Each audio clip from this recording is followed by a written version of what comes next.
All of you have heard what he said just now.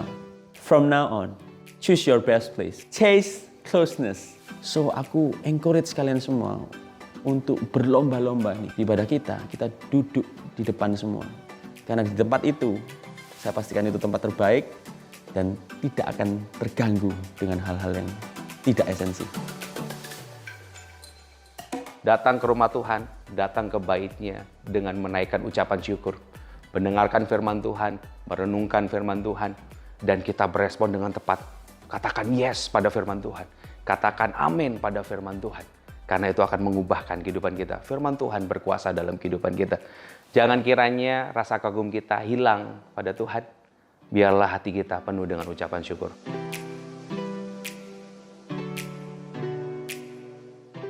If you don't make your decision, it will never be your home eventually. So trust His best plan through this imperfect family.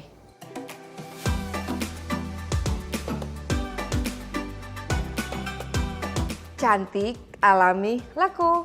Buat KGCians yang baru pertama kali hadir di ibadah KGC, ini bukanlah bahasa Latin, apalagi bahasa Korea. Cantik, alami, laku adalah singkatan dari catat atau ketik, alami, dan lakukan khotbah.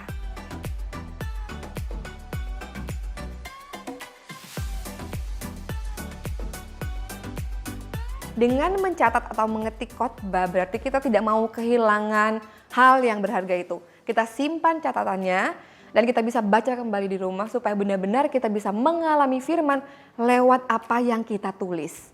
My home is KGC. From our heart. To yours, We love you, KGCians.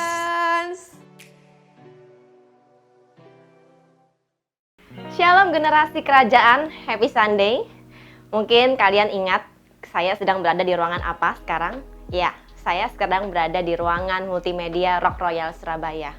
Mungkin kalian sedang kangen dengan ibadah di gedung ini. So, selamat datang di ibadah online di minggu ke-29 hari ini.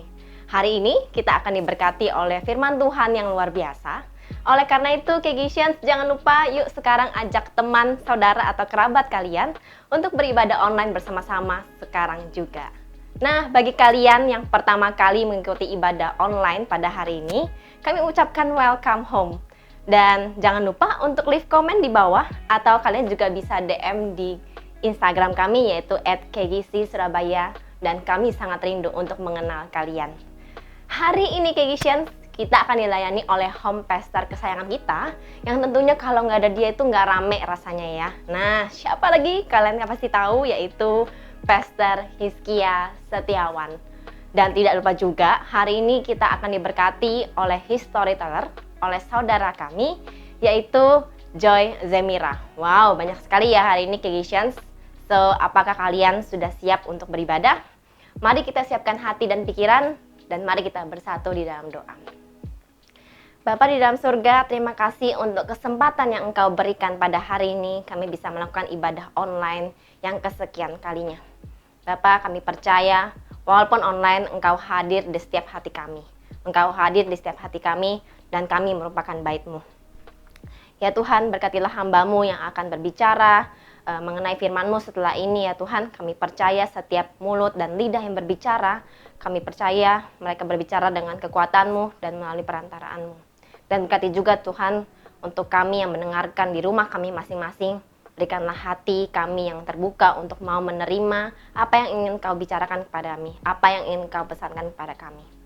Terima kasih Tuhan, dalam nama Tuhan Yesus kami telah berdoa dan mengucap syukur. Haleluya, amin. Shalom KGCian, kenalin aku Joy Zemira. Aku seorang MC, businesswoman dan juga entrepreneur. Dulu aku juga melayani di sini sebagai WL. Karena sekarang aku udah menikah dan punya anak, aku berdomisili di Jakarta. Hari ini aku kebagian untuk his storyteller. Aku pengen ceritain tentang 7 bulan ini di tahun 2020 sebagai pekerja seni ya, sudut pandang pekerja seni. Teman-teman, aku dan suamiku sama-sama bekerja di dunia entertain. Jadi tahun 2020 ini udah pasti sangat amat menjadi tahun terburuk buat keluargaku, khususnya aku dan suamiku.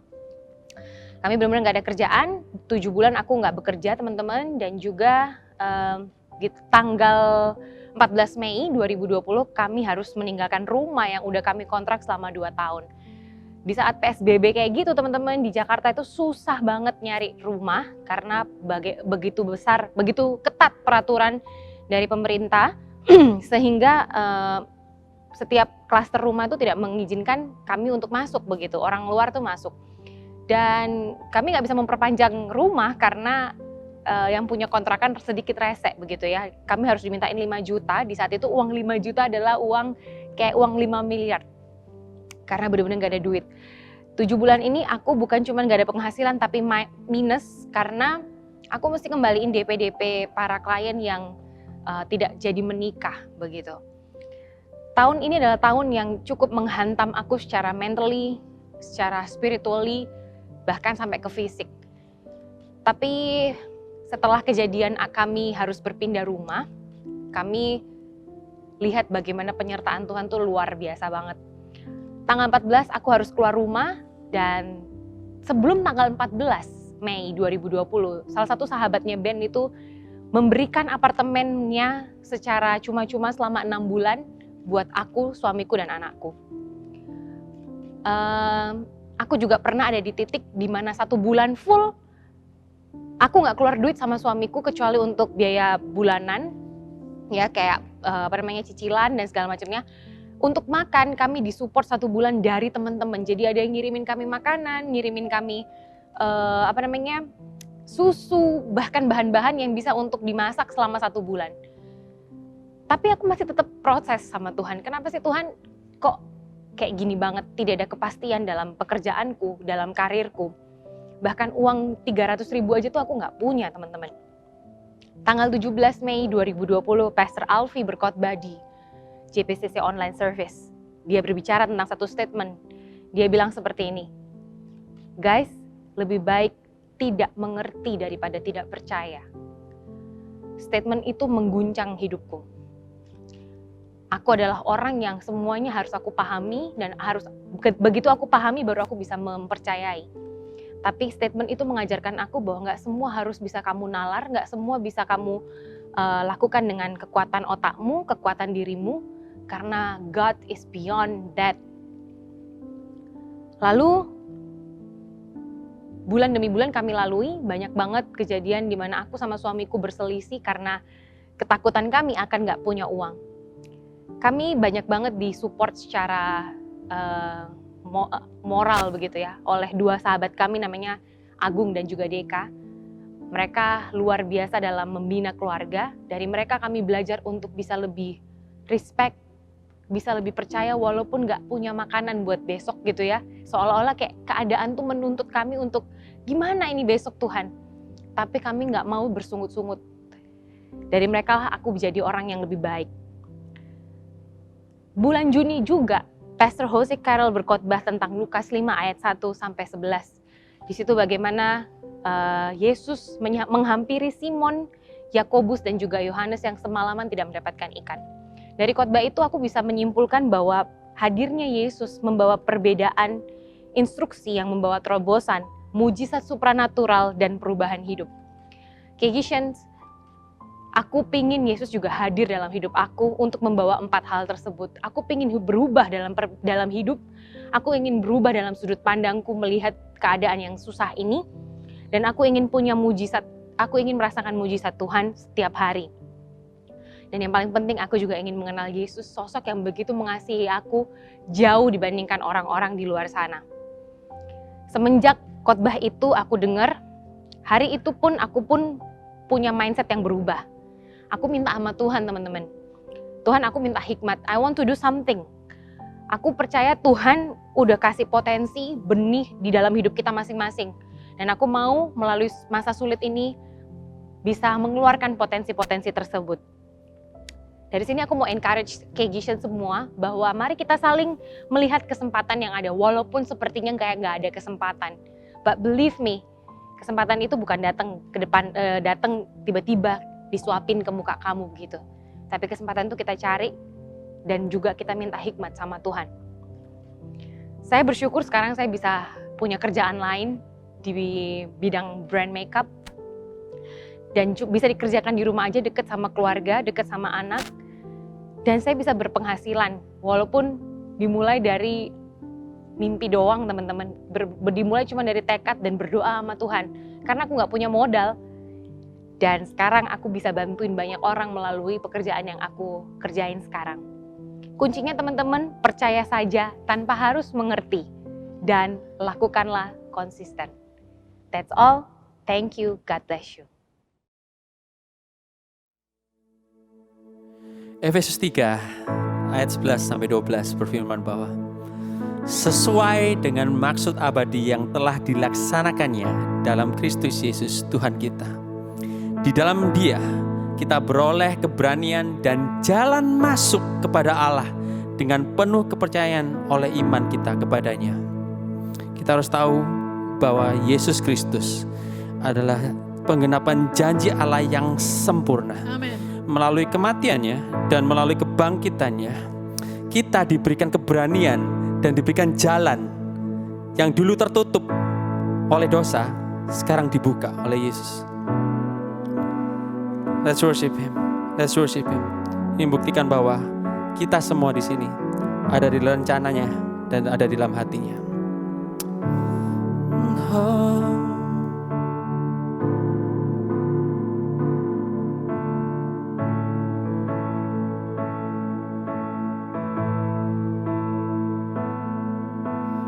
Yesus, mulialah nama-Mu, dan ajaib semua perbuatan-Mu. Kaulah Rajaku, Kaulah Rajaku. Engkau menenun hidupku, Kau tulis kisahku di hati-Mu. Kaulah penebusku, juru selamatku.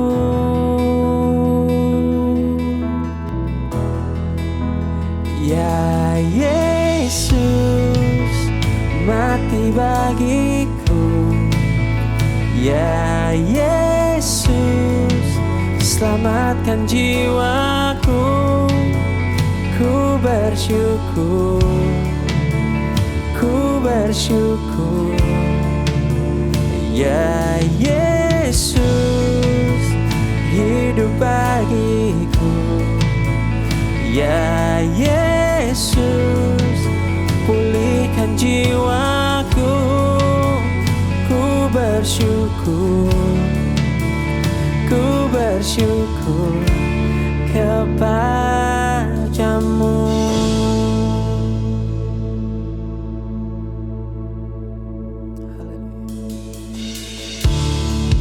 Let's worship Him. Yesus, mulialah nama-Mu Tuhan. Yesus, mulialah nama-Mu, dan ajaib semua perbuatan-Mu. Kaulah Rajaku, Kaulah Rajaku. Oh, Engkau menenun hidupku,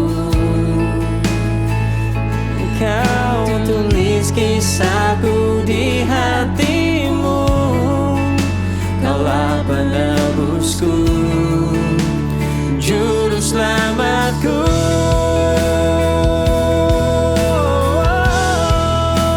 Ya Yesus, mati bagiku.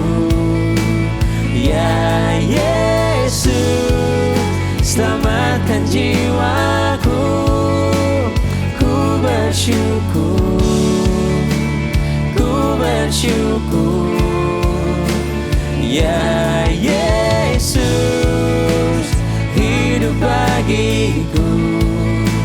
Ya Yesus, pulihkan jiwaku.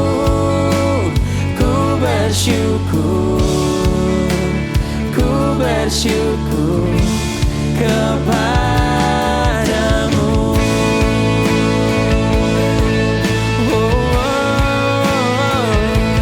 Bukti cinta-Mu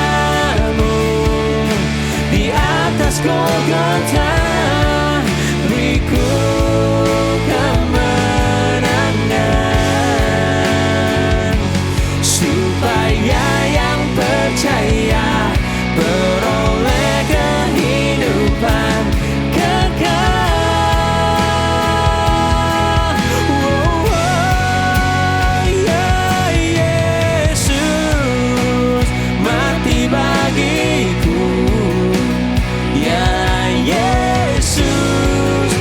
selamatkan jiwaku.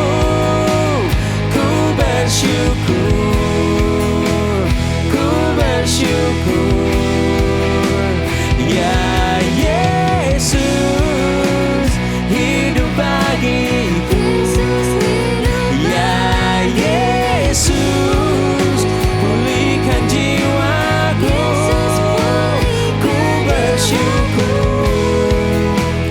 ku bersyukur kepadamu.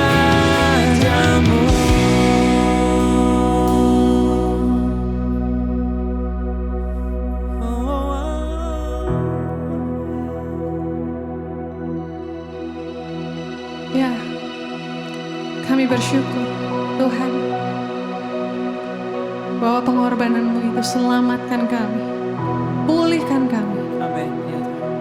Kami tahu sekarang bahwa kekuatan kami itu ada di dalam kebesaran-Mu Tuhan. Amin. Wow, thank you Jesus.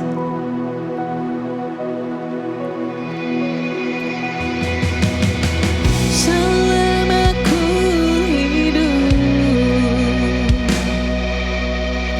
apapun musimku, ku percaya kebesaran-Mu,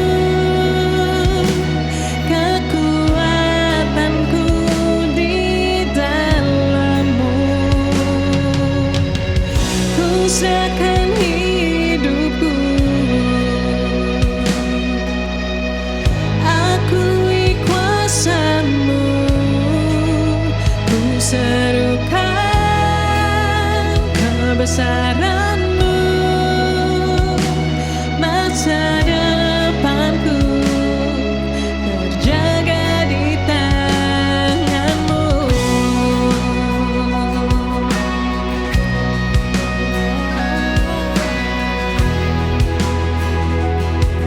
Mari nyanyikan. Walau ku berjalan dalam lembah yang gelap, walau ku berjalan di lembah yang gelap, tenang jiwaku, sebab Kau besertaku. Oh, selama ku hidup, apapun musimku, ku percaya kebesaran-Mu, kekuatanku di dalam-Mu. Ku serahkan hidupku, akui kuasa-Mu, ku serukan kebesaran-Mu. Masa depanku terjaga di tangan-Mu. Yesus, Engkau yang terbesar, Engkau yang disembah, Kau yang berkuasa. Surga bumi kan menyembah Yesus, Raja segalanya. Kau yang bertaulat. Surga bumi kan menyembah Yesus, Raja selamanya. Kau yang berkuasa. Surga bumi kan menyembah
Yesus Raja kami.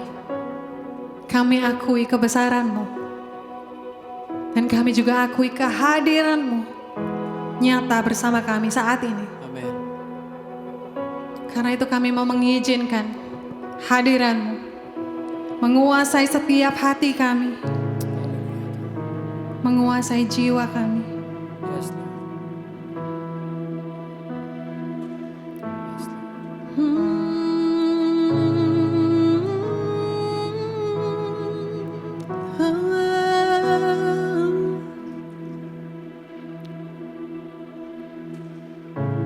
I come to seek your face, God. Yes, Lord. I long for your presence in my life. In my life, I need you, God. I need you. You're everything to me.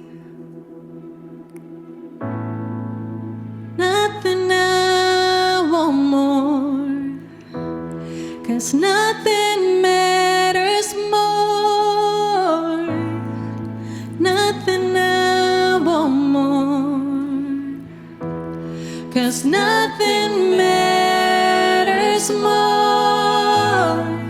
Nothing I want more, 'cause nothing matters more.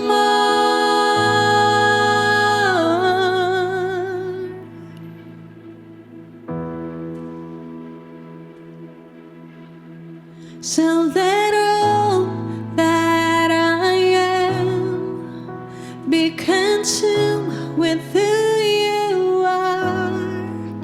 All the glory of your presence. What more could I ask for? So let all that I am be consumed with who you are. All the glory of your presence. What more could I ask for? So let all that I am be consumed with who you are. All the glory of your presence. What more could I ask for? So let all that I am be consumed with who you are. All the glory of your presence. What more could I ask for? So let all that I am be consumed with who you are. All the glory of your presence. What more could I ask for?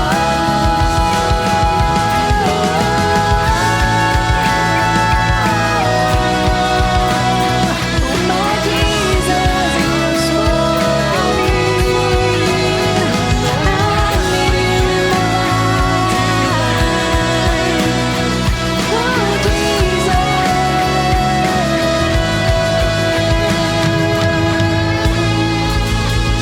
Kami mengucap syukur Bapa, oleh pengorbanan Kristus Yesus, kami bisa berjumpa face to face with you. I just want to be here with you all the time, Lord. Your presence is all we need, Tuhan. Terima kasih Tuhan. Kami sekarang mau mendengarkan firman-Mu, karena firman-Mu adalah kebenaran dan hidup Tuhan. Terima kasih Bapa. In Jesus name, Kejisian semua katakan, Amin. Shalom Kejisians, nggak terasa ya, kita ini sudah 8 minggu. 8 minggu apa? 8 minggu untuk membahas surat Paulus kepada jemaat di Efesus. So, are you still excited guys? Saya berharap semuanya tetap excited ya, sama-sama kita mempelajari, sama-sama kita memperdalam apa yang diinginkan Tuhan melalui surat ini. Dan saya yakin dan percaya ini akan memberkati saudara, karena ini juga memberkati saya. Jadi Mungkin ada juga yang sudah mulai bosan, yang berkata bahwa kok kasih karunia terus, kok anugerah terus, kok salib terus. Saudara, kok tidak pernah ada aplikasinya sih dan segala macam. Nah, ini pasal yang ketiga ini adalah pasal yang terakhir untuk membahas dasar dari kekristenan yang disampaikan Paulus kepada jemaat di Efesus. Dan setelah itu nanti masuk di pasal yang keempat, itu nanti ada beberapa mulai 4 sampai 6 itu sudah tentang bagaimana aplikasi sebagai orang percaya. So, kenapa kami tidak menyatakan tentang aplikasi dulu? Kenapa kami para home preacher, home pastor menyatakan bahwa kita mesti belajar dulu dasarnya. Karena dengan dasar yang kuat, ketika kita masuk aplikasi, ada tantangan datang, ada pergumulan datang, aplikasi yang kita lakukan itu memiliki dasar yang kuat. Kalau kita langsung lompat ke aplikasi, kalau kita langsung lakukan ini, lakukan A, B, C, D, jangan lakukan A, B, C, D. Nah, ketika ada tantangan, membuat kita akhirnya ambyar, saudara. Jadi ini sama-sama supaya kita ini tetap teguh berdiri, supaya hati kita terus diarahkan kepada Kristus, kepada kebenaran firman Tuhan melalui kekuatan Roh Kudus, dan supaya apa? Setiap obrolan kita pun tetap speak to build, ya kan? Saling membangun satu sama lain karena kita memiliki dasar yang kuat. Nah, hari ini kita akan sama-sama meneruskan dari minggu yang kemarin, our home preacher kita, Doni A2 sudah membahas dari Efesus 3 ayat 1 sampai 7. Dan hari ini kita akan membaca Efesus 3 ayat 8 sampai 13. Saya mengundang saudara-saudara untuk membuka Alkitab di rumah. Entah itu melalui gadget, entah itu melalui Alkitab yang bentuk fisik. Saudara, saya kasih kesempatan waktu untuk membuka Alkitab saudara. 10 detik dari sekarang, 10, 7, 6, 5, 4, 3, 2, 1. Oke. Efesus 3 ayat 8 sampai 13. Saya bacakan buat saudara. Kepadaku yang paling hina di antara segala orang kudus telah dianugerahkan kasih karunia ini untuk memberitakan kepada orang-orang bukan Yahudi kekayaan Kristus yang tidak terduga itu.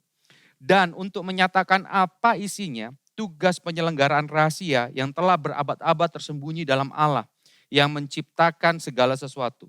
Supaya sekarang oleh jemaat diberitahukan pelbagai ragam hikmat Allah kepada pemerintah-pemerintah dan penguasa-penguasa di sorga. Sesuai dengan maksud abadi yang telah dilaksanakannya dalam Kristus Yesus Tuhan kita. Di dalam Dia kita beroleh keberanian dan jalan masuk kepada Allah dengan penuh kepercayaan oleh iman kita kepadanya. Sebab itu aku minta kepadamu, supaya kamu jangan tawar hati melihat kesesakanku.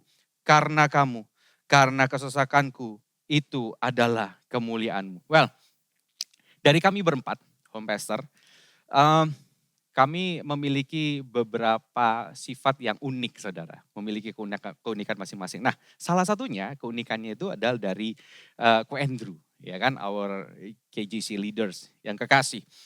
Nah, entah saudara mengenali hal ini atau enggak ya, saudara notice atau enggak hal ini. Ko Andrew itu memiliki satu keunikan, dia kalau berdoa dan ada sesuatu yang belum disampaikan, tiba-tiba teringat, di dalam doanya itu ada khotbah, saudara. Jadi di dalam khotbahnya lagi, di dalam doanya itu ada quick word. Jadi dia menyampaikan apa yang dia ingat, terus dia sampaikan, seakan-akan dia berkhotbah. Ada yang notice soal itu? Kalau saudara notice soal itu, saudara nanti capture, hari ini Ko Andrew lagi WL, saudara capture dan tag ke Ko Andrew ya, kasih jempol ke Ko Andrew. Ya ada yang notice soal itu. Tapi kalau ada yang saudara-saudara yang enggak punya bayangan, enggak punya gimana sih? Maksudnya doa, terus di dalam doa ada khotbah, itu gimana sih? Coba saudara cari di ibadah tanggal 27 September 2020. Nah di sana tuh. Doa mau firman aja ada sedikit khotbahnya tuh di sana. Saudara kalau pengen tahu ya, lihat tuh. Tapi jangan lupa juga dibagiin link ininya ya. Link channel kita ini. Nah, gini. Ini juga yang terjadi sama Paulus, saudara. Ketika Paulus menuliskan surat ini, itu sebenarnya Paulus itu sedang berdoa, sedang akan berdoa tentang apa yang telah Tuhan lakukan dalam kehidupan orang-orang Yahudi dan khususnya untuk orang di luar Yahudi. Kita sudah sering dengar ya dari beberapa home preacher kita, home pastor kita membahas soal bagaimana berita Injil ini diberitakan kepada Gentile, orang yang bukan orang Yahudi, itu diberitakan kepada mereka. Nah, sebenarnya Paulus ini ingin mengucap syukur kepada Allah atas anugerah yang luar biasa ini. Nah, jadi gini, saudara perhatikan ya, di Efesus 3 ayat 1 sampai 2. Saudara perhatikan. Saya bacakan buat saudara. Itulah sebabnya aku ini, Paulus, orang yang dipenjarakan oleh karena Kristus Yesus untuk kamu, orang-orang yang tidak mengenal Allah. Terus di sana tuh ada strip 2. Ya, nanti di ini ya, di PowerPoint saya ada strip 2 di sana. Nah, itu artinya gini, Paulus tiba-tiba diinterupsi pemikirannya, doanya itu diinterupsi dengan sebuah pesan yang mendesak, pesan yang penting. Jadi gini, memang kamu telah mendengar tentang tugas penyelenggaraan kasih karunia Allah yang dipercayakan kepadaku karena kamu. Nah, harusnya urutannya nih, setelah Efesus 3 ayat 1, itu langsung lanjut ke Efesus 3 ayat 14. Itu doanya Paulus sebenarnya. Tetapi di tengah doa, tiba-tiba muncul, ada satu pemikiran, ada satu berita yang Paulus tidak bisa membendungnya. Sehingga Paulus harus menyampaikan. Artinya gini saudara. Artinya ini bukan sekedar pesan gimmick. Ini bukan sekedar pesan yang untuk melengkapi ya supaya ada gimmicknya lah. Supaya ada ornamen-ornamennya, bukan cuma doa. Harus ada khotbahnya juga, ada sesuatu yang disampaikan. Bukan cuma itu saudara. Tetapi ini adalah sesuatu yang luar biasa. Yang ingin Paulus nyatakan. Bahwa gini saudara. Minggu kemarin juga our home preacher kita, Doni A2 sudah menyampaikan bahwa ada rahasia yang sudah Tuhan bukakan kepada orang di luar orang Yahudi. Ini adalah rahasia yang luar biasa. Dan Paulus tidak bisa menghandle ini. Paulus tidak bisa menahan gelora ini sehingga Paulus menyatakan isi hatinya. Nah kan, jadi kayak gini, ada sesuatu rahasia yang sudah berabad-abad, yang sudah ada, tapi tidak terungkapkan ketika Yesus datang, ketika Kristus datang, rahasia itu diungkapkan. Itu yang sedang Paulus beritakan. Sekali lagi, ini bukan gimmick, ini adalah inti dari pengajaran Paulus. Justru ini adalah inti dari surat Paulus kepada jemaat di Efesus. Ini intinya saudara. Nah, yang harus kita perhatikan lebih dalam adalah apa sih tujuannya rahasia ini dibukakan kepada orang di luar Yahudi. Apa sih? Kenapa sih mesti kita semua tahu? Karena kalau kita kalau kita tidak mengetahui sebuah tujuan dari sesuatu yang hilang tujuannya, itu akan hilang keindahannya. Kalau kita gagal menentukan tujuan, nih contoh nih ya, saudara pernah lihat satu video singkat kan, ada anak-anak bantu mamanya cuci piring, tiba-tiba mamanya dilihat dari pintu ngelihat, wih anakku ini manis sekali bantu cuci piring. Nah ternyata setelah piringnya ditaruh, gelasnya ditaruh, tiba-tiba keluar dari baskom air itu dikeluarin apa? Yang keluar adalah iPad. Ya, no. Kehilangan tujuan. iPad itu dibuat telenan bisa nggak? Bisa. Tetapi dia kehilangan tujuan. Artinya dia kehilangan keindahan. Kebanyakan kita orang Kristen kehilangan tujuan kita. Akhirnya kita kehilangan keindahan yang sesungguhnya di dalam kehidupan Kristen kita. Kenapa kita bisa kehilangan tujuan? Karena kita hidup tidak sesuai dengan blueprint yang sudah Tuhan siapkan untuk kita. Apa sih itu blueprint? Blueprint itu buat orang-orang yang ngomong soal ini ya, kontraktor, insinyur dan segala macam. Silvan, Bro Daud juga ini pasti tahu tentang hal ini, tentang blueprint ini. Blueprint itu adalah sebuah rancangan semula yang secara detail. Kemana sebuah rumah, sebuah hotel, sebuah pabrik itu akan dibangun. Rencana yang sangat detail dengan ada tujuannya di sana. Nah, kebanyakan, kenapa sih? Coba kita renungkan sekarang. Kenapa kekristenan kita sering naik turun? Kadang-kadang kita naik.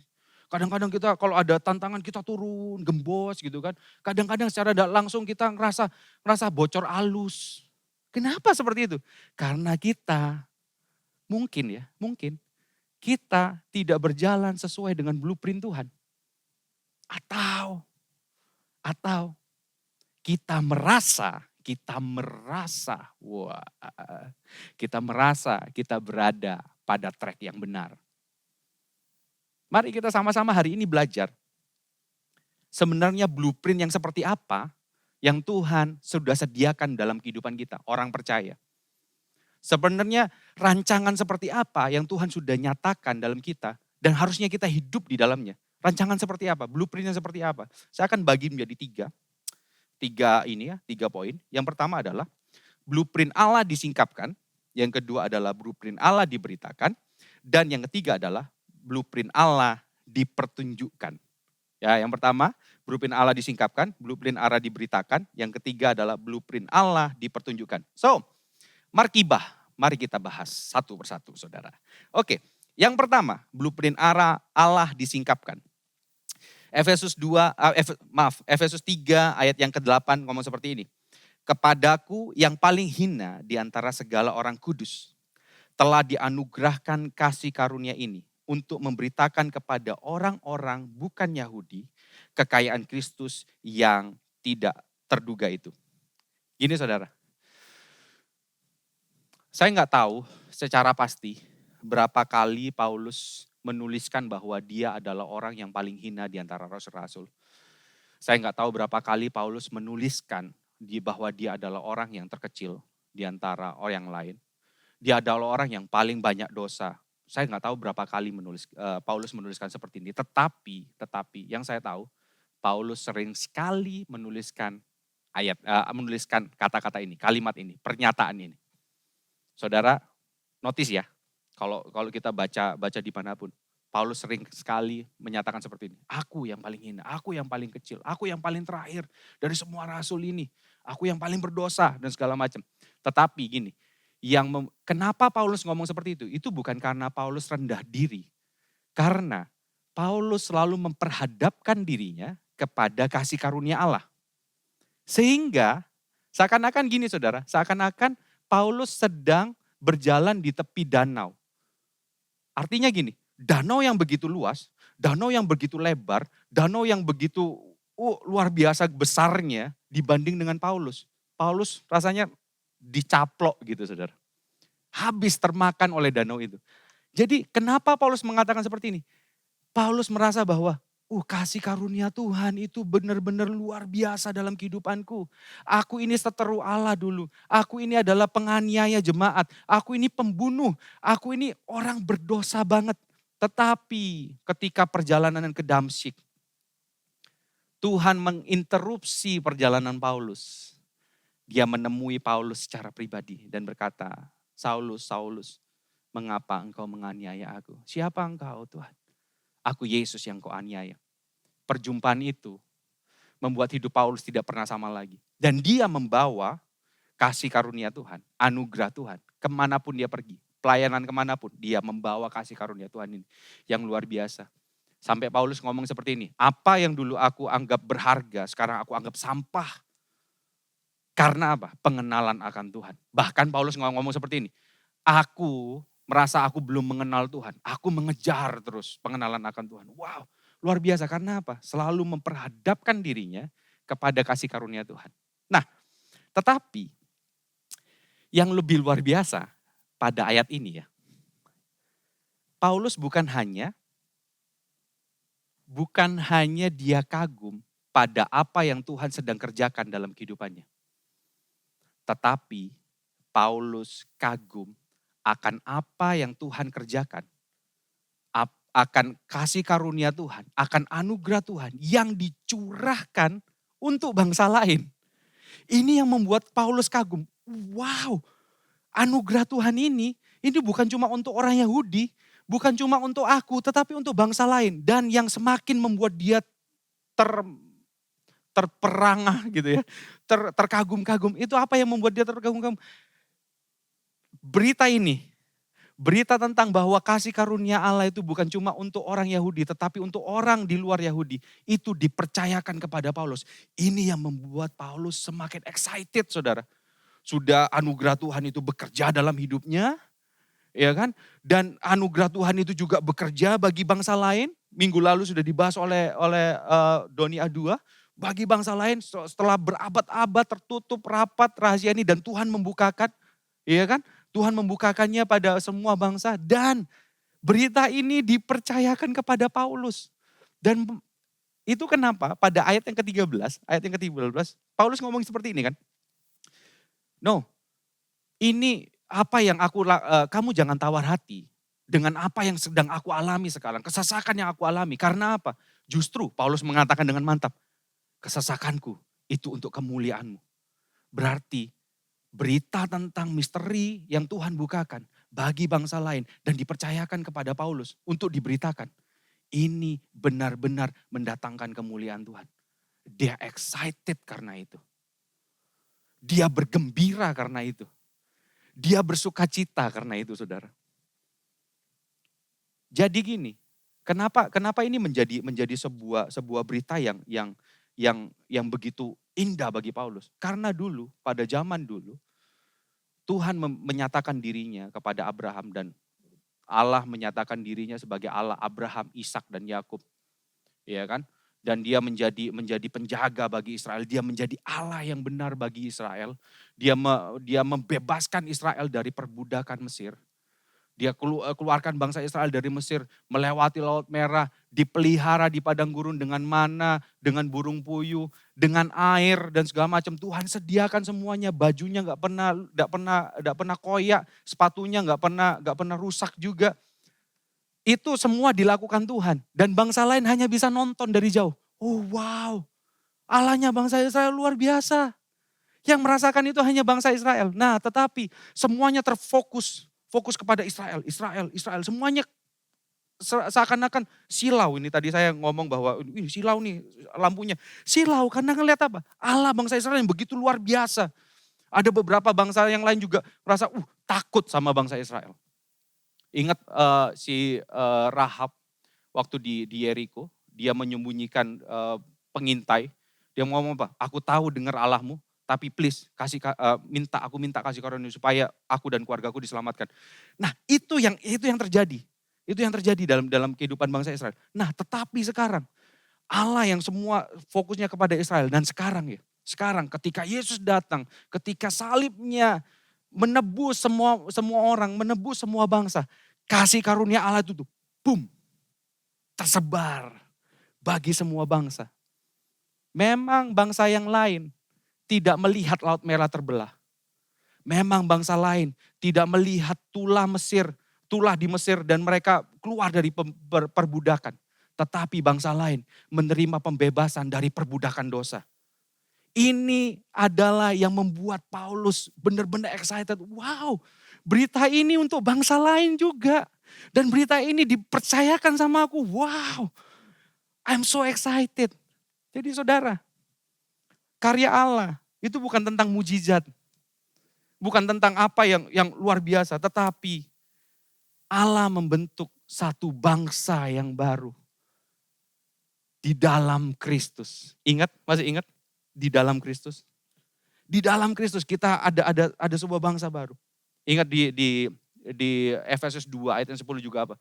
Karena kita ini buatan Allah, diciptakan di dalam Kristus Yesus.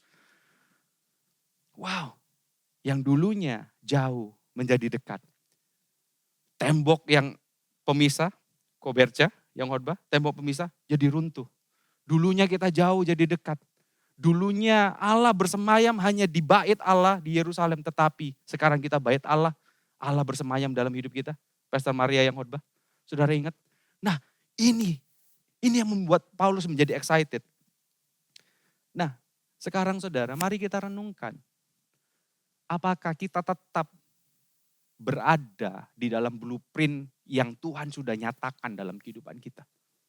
Apakah kita tetap berada di dalam blueprint Allah ini? Tuhan sudah menyatakan bahwa kasih karunia-Nya untuk semua bangsa. Apakah kita excited dengan ini? Ataukah hanya kita excited kepada Allah yang melakukan mujizat? Saya tidak menentang mujizat, saudara. Saya percaya mujizat masih ada sampai sekarang. Tetapi karya terbesar dari Allah adalah pengorbanan Kristus di atas kayu salib. Dan ini yang harus kita bawa dari hari ke hari dalam kehidupan kita. Sama seperti Paulus. Yang dia pegang adalah kasih karunia Allah. Kasih karunia Allah. Kasih karunia Tuhan bukan pelengkap dalam kekristenan. Tetapi justru melalui kasih karunia Allah, Tuhan memberikan kita hidup yang sempurna dan lengkap. Kasih karunia Allah bukan pesan yang cuma pelengkap di dalam khotbah. Karena ini inti kekristenan, saudara. Ini inti dari kita percaya kepada Kristus. Kristus penuh dengan rahmat. Kristus penuh dengan anugerah. Well, selain saya menggunakan cincin nikah ya. Ini cincin nikah, ada nama istri saya di sini. Saya kadang-kadang itu membawa beberapa pernak-pernik di rumah yang berhubungan dengan istri saya dan anak saya. Pernah satu kali di tas kerja saya itu ada mainan anak saya, Bumblebee. Mainan robot-robotan itu. Tapi ketika saya menemukan, saya sengaja nggak keluarin, saya sengaja bawa ke kantor supaya apa? Saya bisa ngelihat gitu, saya kangen anak saya ngelihat mainan itu, saya jadi ingat anak saya. Dan salah satu yang sering saya bawa itu adalah ini, pengikat rambut istri saya. Saya biasanya jadiin gelang. Ini dia, jadiin gelang. Kenapa saya bawa? Bukan saya karena kekurangan aksesoris, saudara. Karena apa? Ketika saya ngelihat ini, saya ngelihat istri saya. Saya ingat sama istri saya. Saya ingat bahwa, istri saya ada orang yang ada pribadi yang menunggu saya, pribadi yang sangat istimewa yang menunggu saya di rumah, yang mengasihi saya apa adanya. Dan saya selalu ingat itu. Saya selalu ingat itu. Nah, yang saya ingin bagikan adalah seperti ini. Saya tidak menyarankan saudara untuk membeli pernak-pernik kekristenan, membeli salib, memberi apapun. Dan saya juga tidak melarang saudara untuk menggunakan itu. Just go ahead, kalau saudara mau memakainya, saya silakan aja. Saudara mau pajang lukisan Yesus, saudara jadiin kalung, itu nggak apa-apa. Taruh gitu kan, ewer-ewer gitu. Jalan mesti gini. Jadi nggak apa-apa kalau saudara mau pakai. Tetapi yang saya mau tekankan adalah pengertian kita tentang kasih karunia Tuhan. Itu yang selalu harus ada dalam kehidupan kita. Yang harus ada, yang menjadi dasar dan landasan kita dalam bekerja, dalam berumah tangga, dalam melayani Tuhan, dalam apapun kehidupan kita. Itu yang harus menjadi dasar kehidupan kita. Ini yang mesti kita lakukan. Hidup kita bukan lagi untuk pengejaran kepada mimpi kita, cita-cita kita. Tetapi hidup kita diarahkan untuk menyatakan kemuliaan Allah. Rencana Allah jelas supaya Injil diberitakan pada semua orang melalui kehidupan kita. Bagaimana Injil bisa diberitakan? Ketika kita menikmati kasih karunia Allah setiap hari. So, are you still in God's blueprint? Di mana dia sudah menyatakannya dalam kehidupan kita. Di mana dia sudah membukakannya dalam kehidupan kita. Kalau kita melenceng dari blueprint yang Tuhan sudah tetapkan, nggak salah. Akhirnya kehidupan kita nggak stabil. Kehidupan kekristenan kita nggak stabil, hilang arah. Nggak salah akhirnya kita enggan memberitakan Injil. Karena apa? Fokusnya adalah kita selalu mencari misteri dalam kehidupan kita. Fokusnya ada selalu gini, aku mau kuliah apa ya? Aku mau kerja apa ya? Aku mesti membangun hubungan kepada siapa? Kita fokus kepada misteri kita. Padahal misteri yang terbaik, hal yang terbaik Tuhan sudah bukakan. Dan kita melupakan hal itu. Come on. Mari kita kembali kepada apa yang Tuhan sudah bukakan. God's blueprint dinyatakan dalam kehidupan kita. Yang kedua, blueprint Allah diberitakan. Ayat yang ke-8b, tadi itu 8a ya, sekarang 8b. Efesus 3, 8b sampai ayat yang ke-9. Ini keren banget saudara. Untuk memberitakan kepada orang-orang bukan Yahudi kekayaan Kristus yang tidak terduga itu. Dan untuk menyatakan apa isinya tugas penyelenggaraan rahasia yang telah berabad-abad tersembunyi dalam Allah yang menciptakan segala sesuatu. Nah, di terjemahan ESV-nya ngomong seperti ini. To preach to the Gentiles the unsearchable riches of Christ and to bring to light for everyone what is the plan of the mystery hidden of ages in God who created all things. Jadi gini, Paulus ini berdiri di antara orang Yahudi. Anyway, dia orang Yahudi. Dia orang Yahudi. Di Filipi 3 dia menyatakan dia orang Yahudi asli, orang Ibrani asli. Ya kan? Dia berdiri di antara orang Yahudi dan di antara orang bukan Yahudi. Dia berada di tengah-tengah. Dan gini, karena hidupnya sudah dikuasai oleh anugerah Tuhan, karena hidupnya sudah selalu melihat blueprint Allah yang sudah dibukakan sama dia benar-benar excited kepada pemberitaan, kepada rencana Tuhan yang sudah dipercayakan sama dia untuk memberitakan kabar baik ini. Jadi gini, dia mengkhotbahkan kekayaan Kristus yang tidak terduga. Unsearchable riches of Christ. Kekayaan seperti apa sih yang diberitakan oleh Paulus? Pertanyaannya kan itu. Seperti apa sih? Hebohnya seperti apa? Gak ada yang lain yang diberitakan. Yang diberitakan Paulus. Jelas salib Kristus. Wah, saudara mungkin sudah mulai senyum. Salib mana? Lu lek salib yo ngerti awak dhewe rek. Wait a minute. Kita mesti melihat konteksnya pada saat itu. Waktu Paulus memberitakan hal ini. Ya kan? Tadi saya bilang bahwa Paulus berada di antara orang Yahudi dan di antara orang di luar Yahudi. Nah, dua golongan orang ini itu sama-sama memandang sebelah mata tentang salib. Orang Yahudi mengatakan bahwa salib itu adalah batu sandungan. Karena orang Yahudi mengatakan bahwa terkutuklah orang yang tergantung antara langit dan bumi. Itu disalib. Mereka menganggap itu adalah kutukan.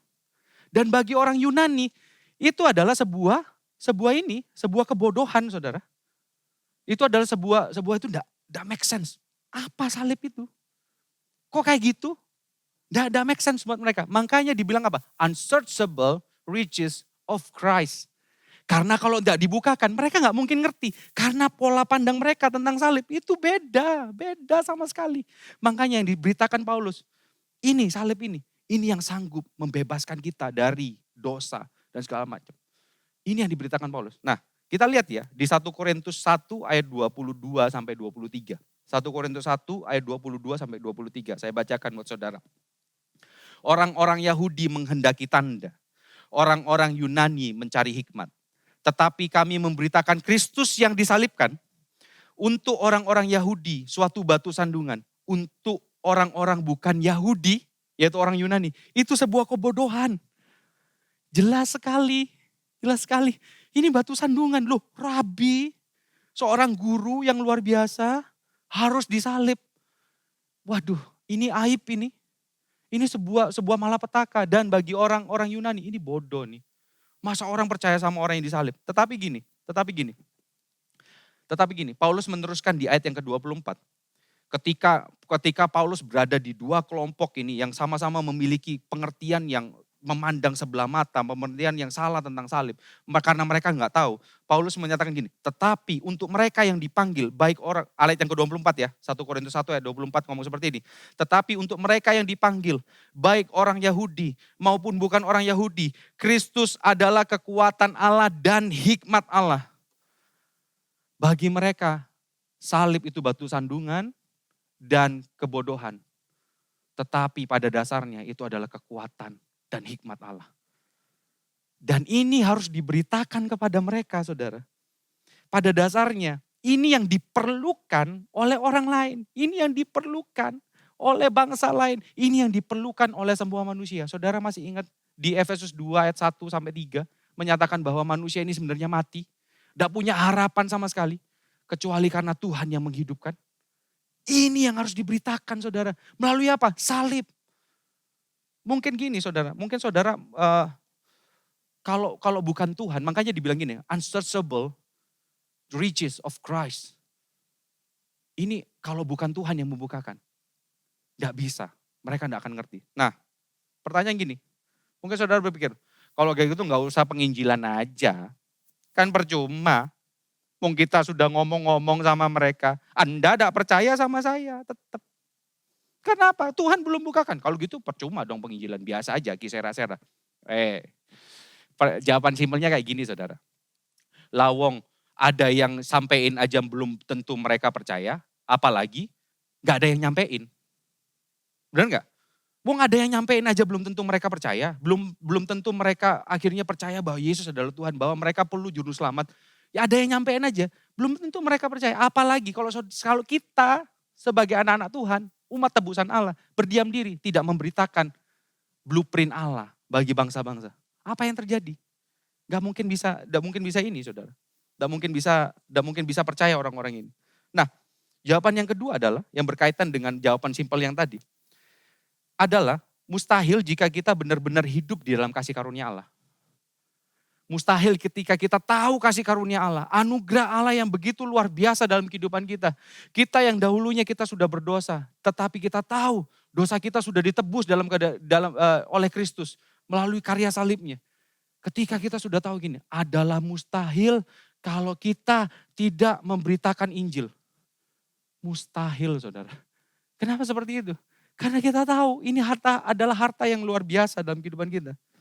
Memberitakan kabar baik adalah sebuah perwujudan kasih yang sebenarnya kepada orang lain. Paulus memberitakan ini seperti gini loh, gambarannya seperti ini. Dia seperti sales suatu barang, taruh kata adalah sales sebuah obat, yang dimana dia mengkonsumsi obat itu, dan dia sembuh, dan dia percaya ini mujarab banget nih obat, dan dia tahu, dia ngelihat orang yang memiliki hal yang sama dia, penyakit yang sama dia, dan dia percaya obat ini akan menyembuhkan orang itu. Nah, ini yang menggerakkan Paulus. Kenapa Paulus memberitakan Injil kepada bangsa lain? Saudara nangkep? Jadi gini, hidup kita dikuasai oleh kasih karunia Tuhan, yang Tuhan sudah bukakan. Blueprint Allah yang Tuhan sudah bukakan. Dan hari ini blueprint Allah itu harus diberitakan melalui kehidupan kita. Kita seringkali terjebak pada ketakutan, pada opini orang tentang kita. Wah, terlalu fanatik. Sudahlah, enggak usah ngomong agama sama kita. Kita terlalu terjebak takut kepada opini orang. Dibandingkan dengan rasa kagum kita akan anugerah Tuhan. Kita lebih takut. Kekaguman kita sirna karena ketakutan kita akan opini dari orang lain. Mari gini, saudara.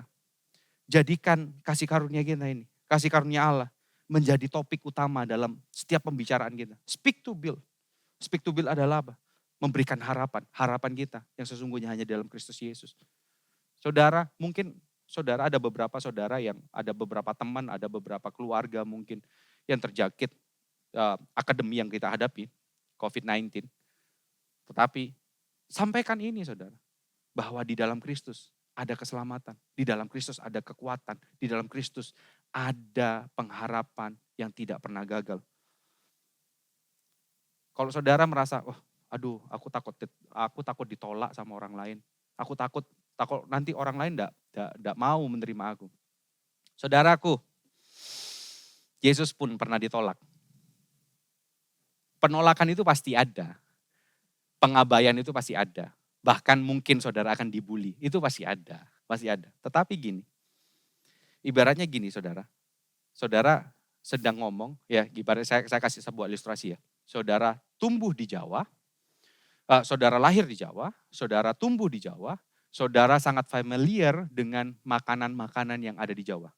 Pecel, soto, rawon, rujak, dan segala macam. Nah, satu kali ada salah satu teman saudara yang juga dari Jawa awalnya, dia pergi ke Manado, perantau, ya kurang lebih 5 tahun dari Manado dan dia pulang. Begitu dia pulang, dia ngomong seperti ini, lu tahu nggak kalau di Manado makan pisang goreng itu pakai sambel loh. Yang orang tumbuh di Jawa jelas masang pisang goreng ya paling mentok ya pakai petis kalau di Surabaya.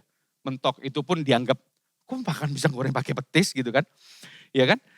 Jadi gini, orang yang dari Manado yang sudah berubah cara makannya, menikmati pisang goreng, dia akan ngomong, ini dong, makan pisang goreng itu pakai sambel. Dia caranya adalah memberitakan terus, kasih tahu, pakai sambel aja, bukan hanya memberitakan, tetapi mencontohkan cara hidupnya yang sudah berubah. Karena apa?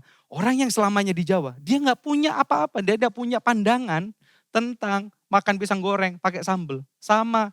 Kadang-kadang orang berkata, aku nggak perlu Tuhan, aku nggak perlu penyelamat. Karena apa? Mereka selamanya hidup di dalam kegelapan. Sedangkan kita yang sudah hidup dalam terang, kita sudah tahu betapa indahnya hidup dalam kasih karunia Tuhan. Jelas kadang mereka menolak.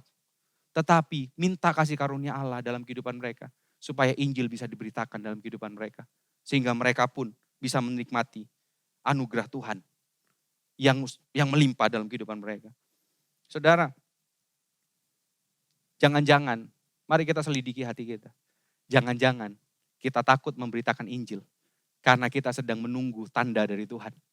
Tanda yang hebat, tanda yang sakit disembuhkan, baru kita bersaksi tentang Tuhan. Mujizat Tuhan yang paling besar itu bukanlah sakit menjadi sembuh, tetapi mujizat Tuhan yang besar, yang luar biasa adalah karya keselamatannya di atas kayu salib. Itu mujizat Tuhan yang terbesar dalam kehidupan kita. Jangan frustasi ketika pemberitaan Injil kita ditolak. Kita hanya perlu menikmati betapa indahnya Injil dan memperlihatkan pada orang di sekitar kita bahwa Injil itu begitu indah, bahwa Kristus itu begitu indah.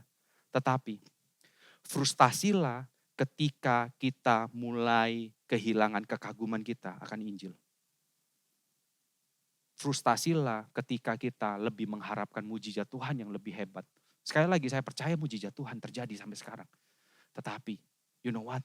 Mujizat Tuhan yang paling hebat adalah sudah dilakukan di atas kayu salib. Menebus kita. Menyelamatkan kita. Membebaskan kita dari dosa. Yang terakhir saudara. Blueprint Allah dipertunjukkan. Di ayat yang ke-10. Saya langsung aja baca di Efesus 3 ayat yang ke-10. Versi dari ESV. Ini keren banget saudara. Ini sangat luar biasa. So that through the church, the manifold wisdom of God might now be made known to the rulers and authorities in the heavenly places. Jadi gini, ini kebenaran yang sangat indah sekali saudara. Ini kebenaran yang sangat luar biasa gini. Jadi gini, semua orang sudah dinyatakan tadi ya.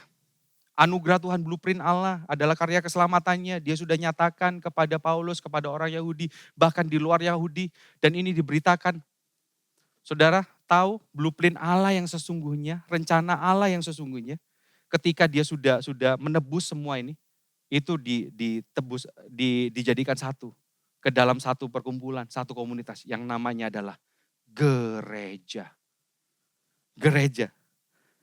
So that through the church, the manifold wisdom of God might now be made known.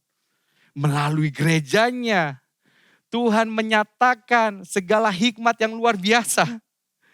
Segala hikmat Allah itu dinyatakan melalui gerejanya. Kalau kita ngomong soal gereja Tuhan, ini adalah apa? Rancangan Tuhan saudara. Gereja merupakan pusat kabar baik bagi semua orang. Gereja merupakan adalah pusat kehidupan bagi semua orang. Makanya sekali lagi saya ulang ya. Paulus di pasal yang ketiga ngomong gini.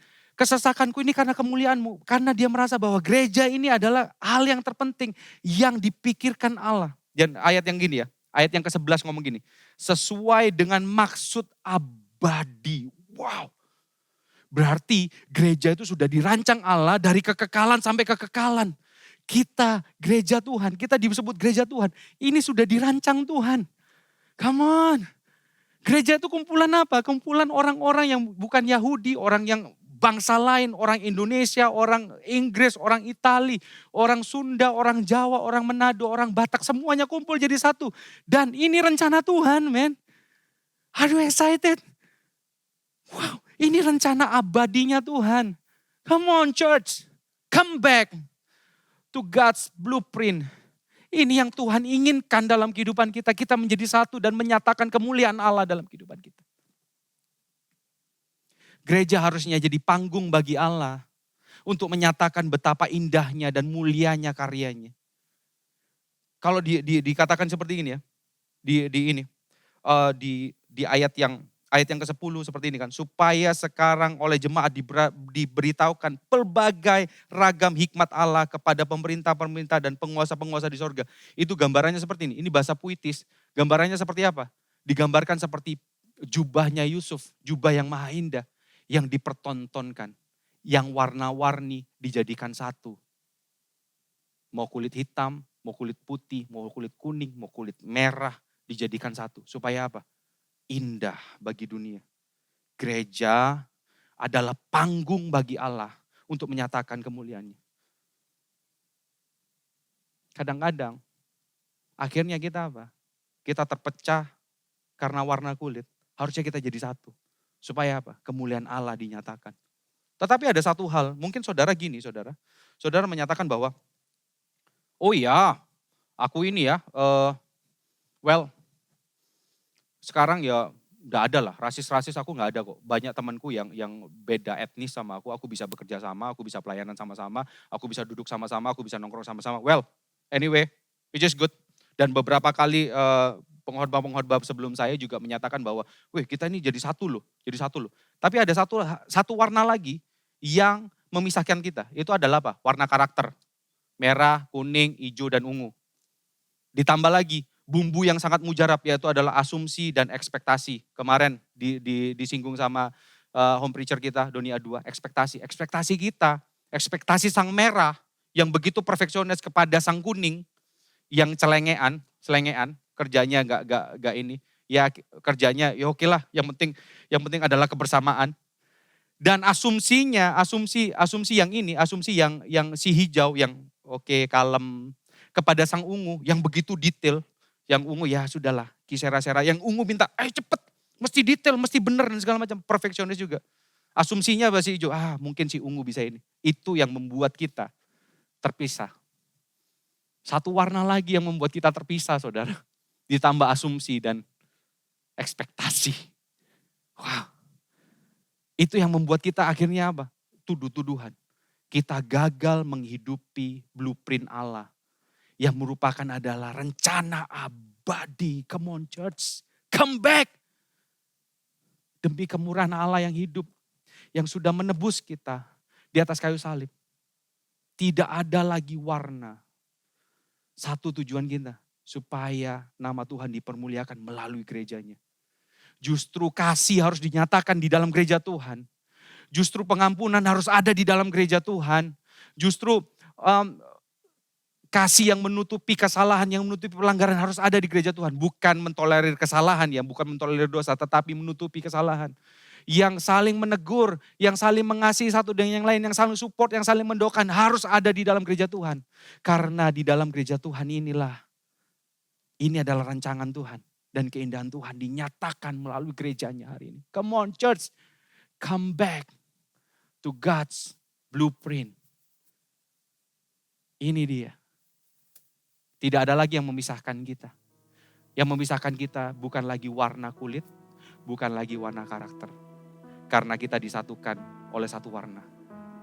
Kita disatukan satu warna. Warna merah darah Kristus yang sudah tercurah di atas kayu salib.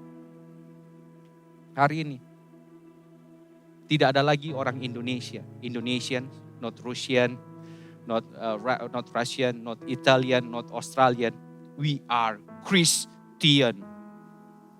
Kan KGCians ditambah Ians itu adalah orang-orang yang berkumpul di dalam KGC.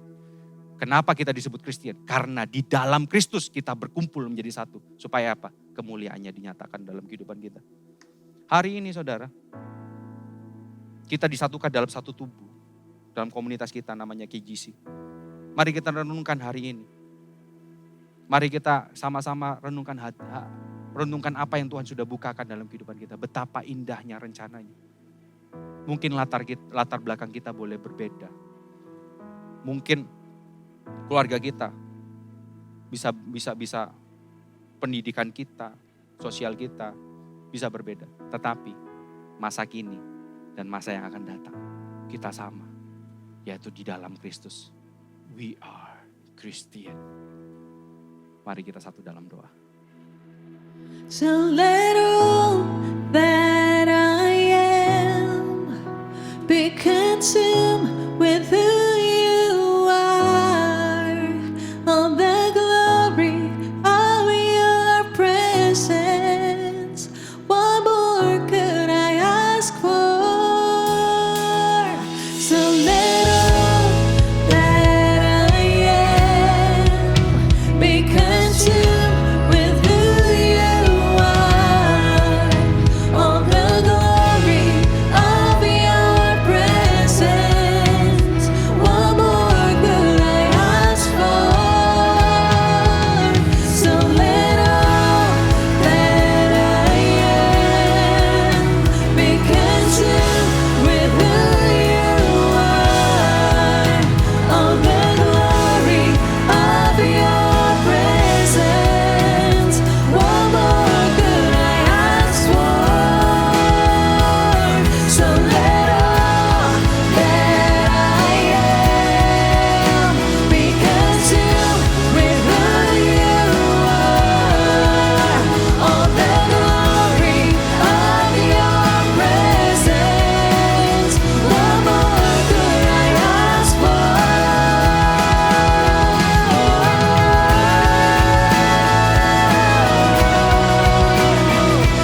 There's nowhere I'd rather be when you're singing over me.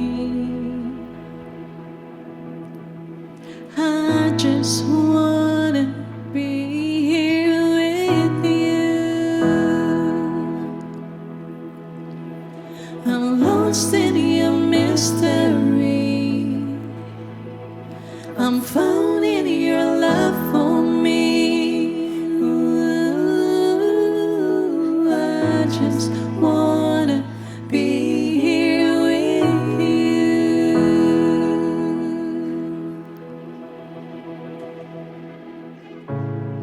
Hari ini kita memperingati pengorbanan Kristus di atas kayu salib. Pengorbanan yang membuat kita jadi satu di dalam nama Tuhan Yesus. Kita bukan lagi orang yang dari luar, bukan lagi orang yang jauh, tapi karena jadi orang yang dekat kepada Allah. Karena apa? Di dalam Kristus dan melalui karya salibnya yang luar biasa. Hari ini kita memperingati. Ini bukan roti dan anggur biasa. Saudara bisa siapkan di rumah, menggunakan roti, menggunakan minuman yang lain. Saudara, kita sama-sama memperingati pengorbanan Kristus dalam kehidupan kita. Mari sama-sama angkat roti di tangan kanan kita. Pada malam sebelum Yesus diserahkan, dia mengambil roti dan dia mengangkatnya dan dia mengucap syukur. Dan dia berkata, inilah tubuhku yang telah dipecah-pecahkan karena kamu. Perbuatlah ini menjadi peringatan akan aku. Tubuhnya dipecahkan, tubuhnya dicabik, supaya kita menjadi satu dengan Bapa. Supaya kita layak memanggil dia dengan sebutan ya Aba, ya Bapa. Hari ini tubuhnya ada dalam setiap kehidupan kita. Ini bukan sebuah peringatan. Ini bukan sebuah peringatan biasa, tetapi adalah ucapan syukur kita. Memperingati bahwa pengorbanannya sungguh luar biasa. Bukankah roti yang di atasnya kita ucapkan syukur ini adalah persekutuan kita dengan tubuh Kristus? Mari kita sama-sama makan dalam nama Tuhan Yesus.